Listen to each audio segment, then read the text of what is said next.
ॐ भूर्भुवः स्वः तत्सवितुर्वरेण्यं भर्गो देवस्य धीमहि धियो यो नः प्रचोदयात् ॐ शान्ति शान्ति शान्तिः. Namaste, my dear friends. This is video number 32 on Talks with Maharshi Ramana.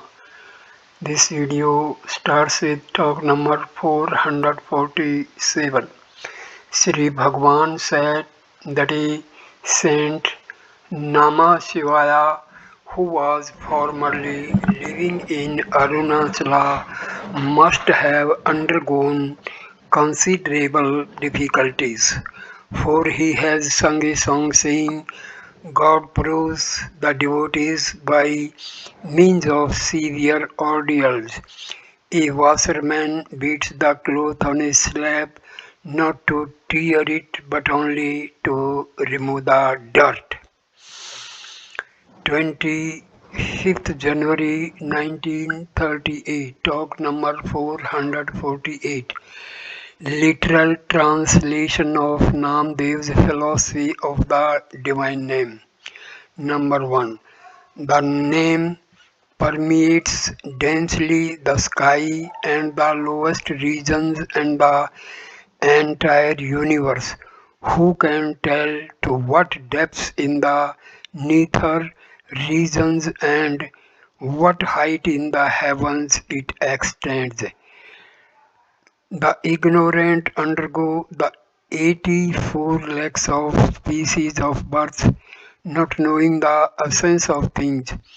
Namdev says that name is immortal, forms are innumerable, but the name is all that. 2. The name itself is form, and form itself is name. There is no distinction between name and form. God became manifest and assumed name and form. Hence the name the Vedas have established. Beware, there is no mantra beyond the name. Those who say otherwise are ignorant. Namdev says that the name is Kesava himself. This is known only to the loving devotees of the Lord. 3. The all-pervading nature of the name can only be understood when one recognizes his I. When one's own name is not recognized, it is impossible to get the all-pervading name. When one knows oneself, that one finds the name everywhere. To see the name as different from the named creates illusion. Namdev says, ask the saints. 4. None can realize the name by practice of knowledge, meditation, or austerity. Surrender yourself first at the feet of the Guru and learn to know that I myself is that name. After finding the source of that I, merge yourself individuality in that oneness which is self-existent and devoid of all duality, that which pervades beyond Dvaita and Dvaitatita. That name has come into the three words.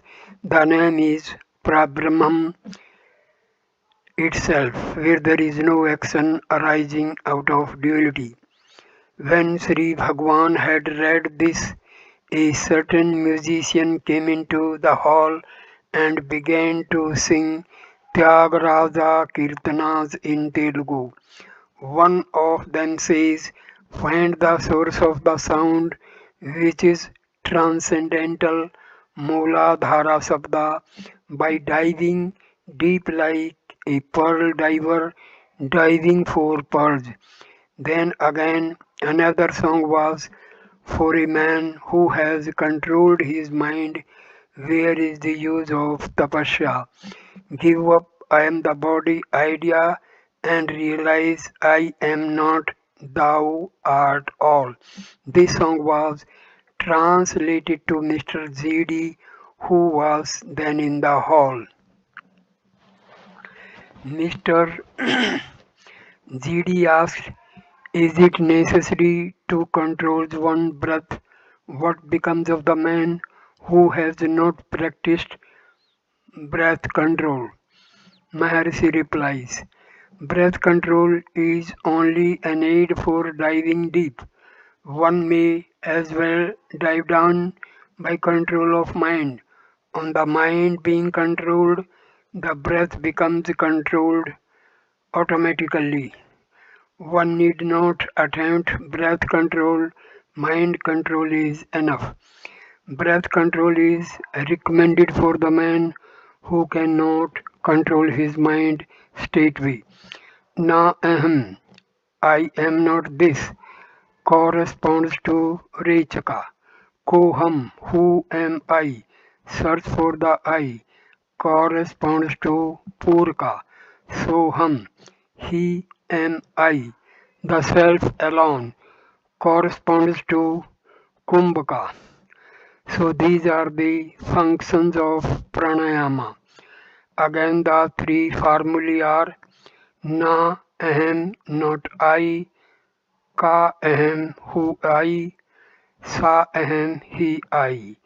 Delete the prefixes and hold on to the common factor in all of them, that is ahem, I. That is the gist of the whole matter. Later on, Sri Bhagwan referred to the songs and said, Tyagaraja says, well, the mind should be controlled. The question arises, what is mind? He himself answers in the next couplet, saying that it is the I am the body idea.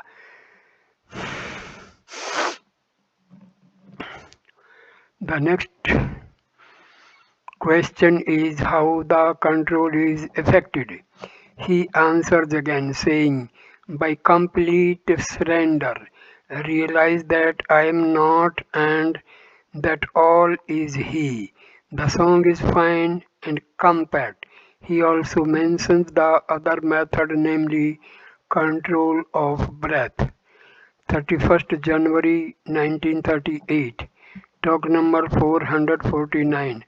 After Mr. GD had left, there was some reference to his visit to the ashramam. Sri Bhagwan remarked, some Shakti draws people from all parts of the globe to the center. A devotee aptly said that Shakti is not different from Sri Bhagwan. Sri Bhagwan immediately remarked, what Shakti drew me here originally? The same Shakti draws all others as well. Sri Bhagwan was happily in the mood to relate the following stories. Number 1. There was king with a devoted queen. She was a devotee of Sri Rama and yearned that her husband should similarly be a devotee. One night she found that the king mumbled something in his sleep. She kept her ears close to his lips and heard the word Rama repeated continually as in Japa. She was delighted and the next day ordered the minister to hold a feast.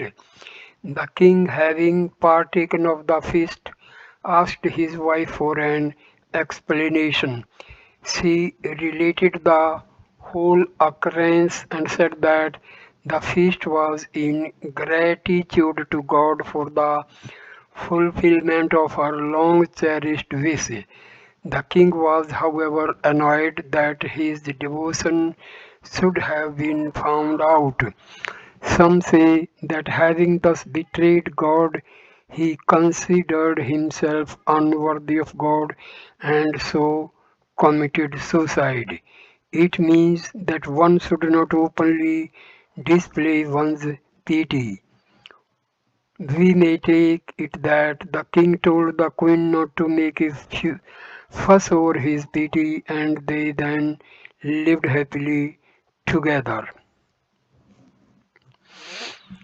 Second, Thondaraji Dipodi, Bhakta Grahanum, Alwar, one who delights in the dust of the feet of devotees. A devotee of this name was keeping a plot of land in which he grew tulsi, the sacred basil, made garlands of it, and supplied the same to the god in the temple. He remained a bachelor and was respected for his life and conduct. One day, two sisters who lived by prostitution walked near the garden and sat under a tree. One of them said, "How disgusting is my life that I soil my body and mind every day. This man's life is most desirable." The other replied, "How do you know his mind?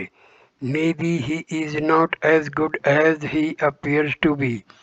The bodily functions may be forcibly controlled, and that the mind may be reveling in righteous thoughts.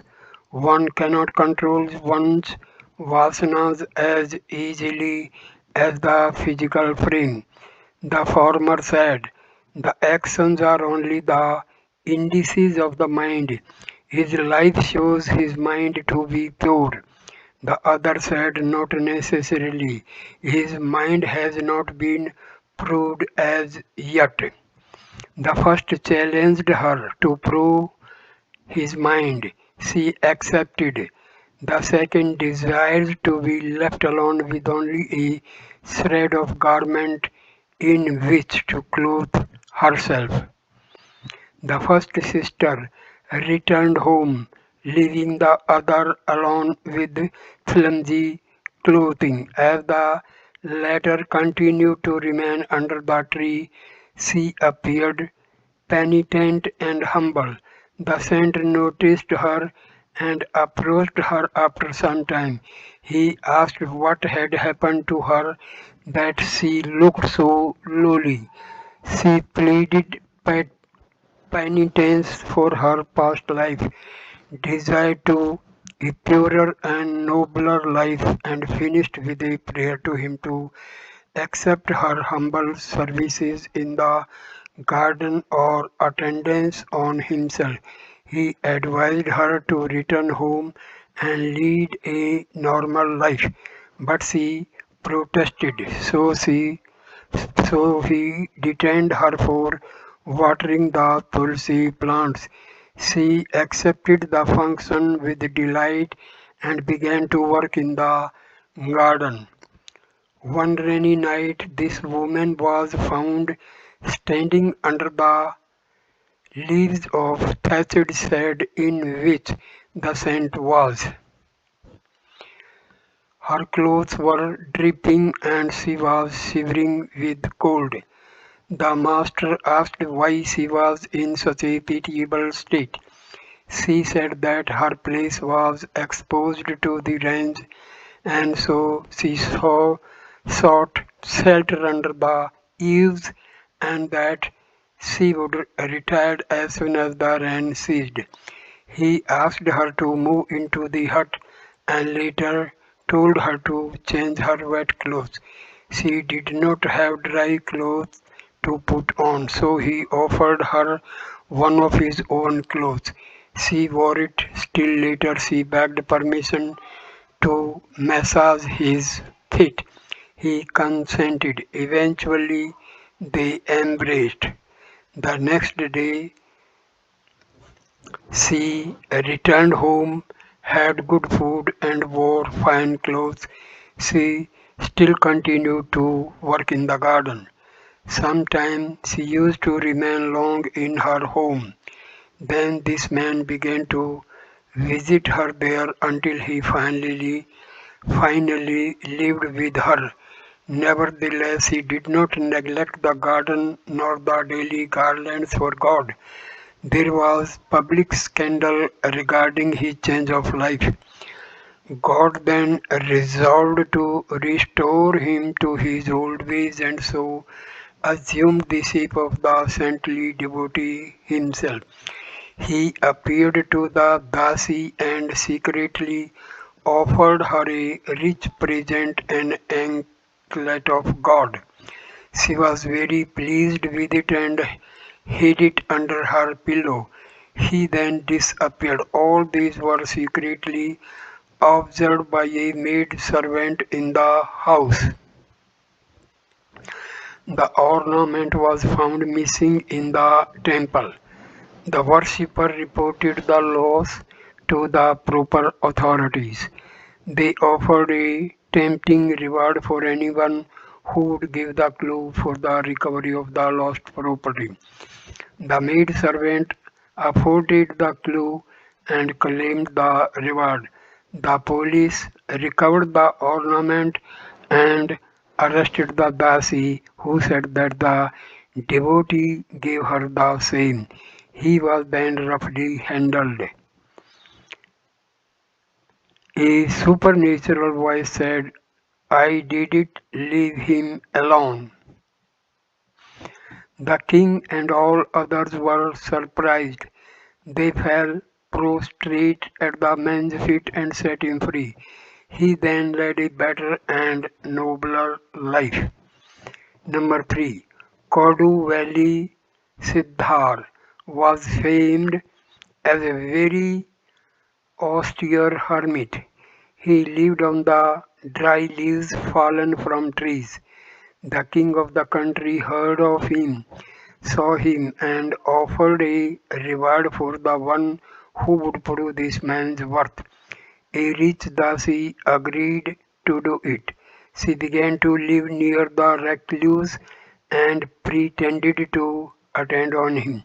She gently left pieces of papadum along with the dry leaves picked by him. When he had eaten them, she began to leave other kinds of tasty food along with the dry leaves. Eventually, he took good tasty dishes supplied by her. They became intimate and a child was born to them. She reported the matter to the king. The king wanted to know if she could prove their mutual relationship to the general public. She agreed and suggested a plan of action. Accordingly, the king announced a public dancing performance by that Dasi and invited the people to it. They gathered there and she also appeared, but not before she had given a dose of physic to the child and left it in the charge of the saint at home. The dance was at its height here. The child was crying at home for the mother. The father took the babe in his arms and went to the dancing performance. She was dancing hilariously. He could not approach her with the child. She noticed the man and the babe. She contrived to kick her legs in the dance so as to unloose one of her anklets just as she approached the place where the saint was. She gently lifted her foot and he tied the anklet. The public shouted and laughed, but he remained unaffected. Yet to prove his worth, he sang a Tamil song meaning, for victory, let go my anger. I release my mind when it rushes away. If it is true that I sleep day and night, quite aware of myself, may the stone burst into twain and become the wide expanse. Immediately the stone idol burst with a loud noise. The people were astounded. Sri Bhagwan continued, thus he proved himself an unswerving Jnani. One should not be deceived by the external appearance of Jnani. Thus Veda Chudamani. Its meaning is as follows. Although a Jivan Mukta associated with body may, owing to his prarabdha, appear to lapse into ignorance or wisdom, yet he is only pure like the ether, akasa, which is always itself clear, whether covered by dense clouds or cleared of clouds by currents of air. He always revels in the self alone, like a loving wife taking pleasure with her husband alone. Though she attends on him with things obtained from others by way of fortune as determined by her prarabdha, though he remains silent like one devoid of learning, yet his spineless supineness is due to the implicit duality of the Vakari Vak, spoken words of the Vedas. His silence is the highest expression of the realized non-duality, which is after all the true content of the Vedas. Though he instructs his disciples, yet he does not pose as a teacher in the full conviction that the teacher and disciple are mere conventions born of illusion, Maya, and so he continues to utter words like Akasvani. If, on the other hand, he mutters words incoherently like a lunatic, it is because his experience is inexpressible like the words of lovers in embrace. If his words are many and fluent like those of an orator, they represent the recollection of his experience, since he is the unmoving, non-dual one without any desire awaiting fulfillment. Although he may appear grief-stricken like any other man in bereavement, yet he evinces just the right love of the pity for the senses which he earlier controlled before he realized that they were mere instruments and manifestations of the Supreme Being. When he seems keenly interested in the wonders of the world, he is only ridiculing the ignorance born of superimposition. If he appears indulging in sexual pleasures, he must be taken to enjoy the ever inherent bliss of the self, which divided itself into the individual self and the universal self, delights in their reunion to regain its original nature. If he appears wrathful, he means well to the offenders. All his actions should be taken to be only divine manifestations on the plane of humanity. There should not arise even the least doubt as to his being emancipated while yet alive. He lives only for the good of the world. So Sri Bhagwan now warned the hearers against the mistake of disparaging a Jnani for his apparent conduct and again cited the story of Parikshit. He was a stillborn child. The ladies cried and appealed to Sri Krishna to save the child. The sages round about wondered how Krishna was going to save the child from the effects of the arrows. Apandasvastra of Aswasthama. Krishna said, if the child be touched by one eternally celibate Nitya Brahmachari, the child would be brought to life. Even Sukha dared not touch the child, Finding no one among the reputed saints bold enough to touch the child, Krishna went and touched it, saying, "If I am eternally celibate, Nitya Brahmachari, may the child be brought to life." The child began to breathe and later grew up to be Parikshit. Just consider how Krishna, surrounded by 16,000 gopis, is a brahmachari. Such is the mystery of Jivan Mukti. A Jivan Mukta is one who does not see anything separate from the self. If, however, a man consciously attempts to display siddhis, he will receive only kicks. 3rd February 1938, talk number 450. Miss Uma Devi, a Polish lady converted to Hinduism, asked Sri Bhagwan, "I once before told Sri Bhagwan how I had a vision of Shiva at about the time of my conversion to Hinduism. A similar experience recurred to me at Kot- Kottalam. These visions are momentary, but they are blissful. I want to know how they might be made permanent and continuous.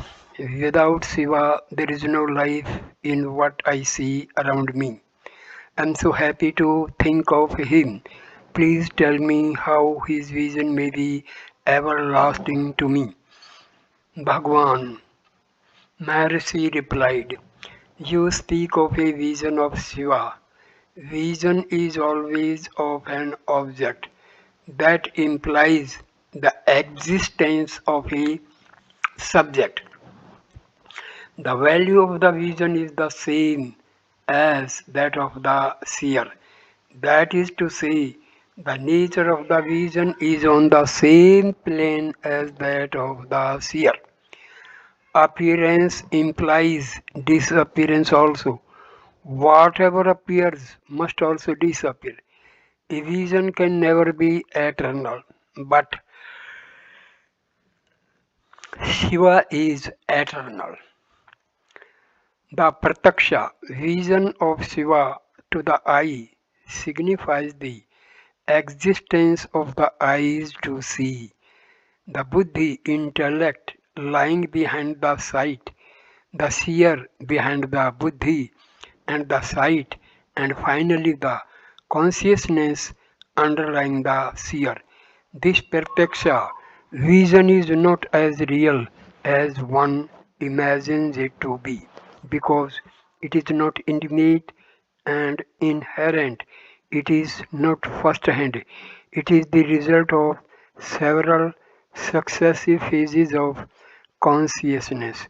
Of these, consciousness alone does not vary, it is eternal. It is Shiva, it is the self. The vision implies the seer. The seer cannot deny the existence of the self. There is no moment when the self as consciousness does not exist, nor can the seer remain apart from consciousness. This consciousness is the eternal being and the only being. The seer cannot see himself. Does he deny his existence because he cannot see himself with the eyes as Pratyaksha in vision? No. So, Pratyaksha does not mean seeing but being. To be is to realize. Hence, I am that I am. I am is Shiva. Nothing else can be without him. Everything has its being in Shiva and because of Shiva. Therefore, inquire, who am I? Sink deep within and abide as the self. That is Shiva as being. Do not expect to have visions of him repeated. What is the difference between the object you see and Shiva? He is both the subject and the object. You cannot be without Shiva. Shiva is always realized here and now. If you think you have not realized him, it is wrong. This is the obstacle for realizing Shiva. Give up that thought also, and realization is there. Devotee. Yes, but how shall I effect it as quickly as possible? Maharshi. This is the obstacle for realization. Can there be individual without Shiva? Even now he is you. There is no question of time. If there be a moment of non-realization, the question of realization can arise. But as it is, you cannot be without him. He is already realized, ever realized, and never non-realized. Surrender to him and abide by his will, whether he appears or vanishes. Await his pleasure. If you ask him to do as you please, it is not surrender but command to him. You cannot have him obey you and yet think that you have surrendered. He knows what is best and when and how to do it. Leave everything entirely to him. His is the burden. You have no longer any cares. All your cares are his. Such is surrender. This is bhakti. Or inquire to whom these questions arise. Dive deep in the heart and remain as the self. One of these two ways is open to the aspirant. Sri Bhagwan also added, there is no being who is not conscious and therefore who is not Shiva. Not only is he Shiva, but also all else of which he is aware or not aware. Yet he thinks in sheer ignorance that he sees the universe in diverse forms, but if he sees himself, he is not aware of his separateness from the universe. In fact, individuality and the other entities vanish, although they persist in all their forms. Shiva is seen as the universe, but the seer does not see the background itself. Think of the man who sees only the cloth and not the cotton of which it is made of, or of man who sees the pictures moving on the screen in a cinema show and not the screen itself as the background, or again the man who sees the letters which he reads but not the paper on which they are written. The objects are thus consciousness and formed, but the ordinary person sees the objects in the universe but not Shiva in these forms. Shiva is the being assuming these forms and the consciousness seeing them. That is to say, Shiva is the background underlying both the subject and the object, and again Shiva in repose and Shiva in action, or Shiva and Shakti, or the Lord and the universe.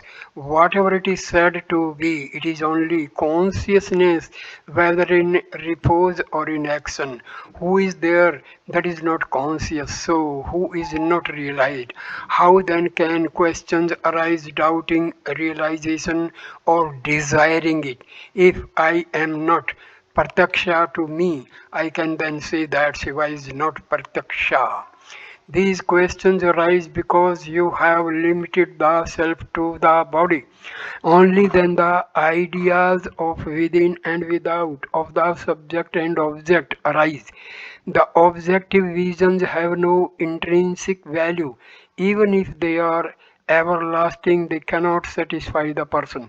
Uma has Shiva always with her. Both together form Ardhanarishwara. Yet she wanted to know Shiva in his true nature. She made tapas. In her dhyana she saw a bright light. She thought, this cannot be Shiva, for it is within the compass of my vision. I am greater than this light. So she resumed her tapas. Thoughts disappeared, stillness prevailed. She then realized that being is Shiva in his true nature. Muruganar cited a Parth stanza: to remove my darkness and give me light, the grace must work through me only. Sri Bhagwan mentioned Manik Vachagars, we do, we do bhajana and the rest, but we have not seen nor heard of those who had seen thee. One cannot see God and yet retain individuality. The seer and the seen unite into one being. There is no cognizer nor cognition, nor the cognized, all merge into one supreme Shiva only. So I end this wonderful video here. Please like, comment and share the video and subscribe the channel. Thanks a lot. Namaskar my dear friend. Next video number 33 will start with talk number 451. Thanks. Namaskar.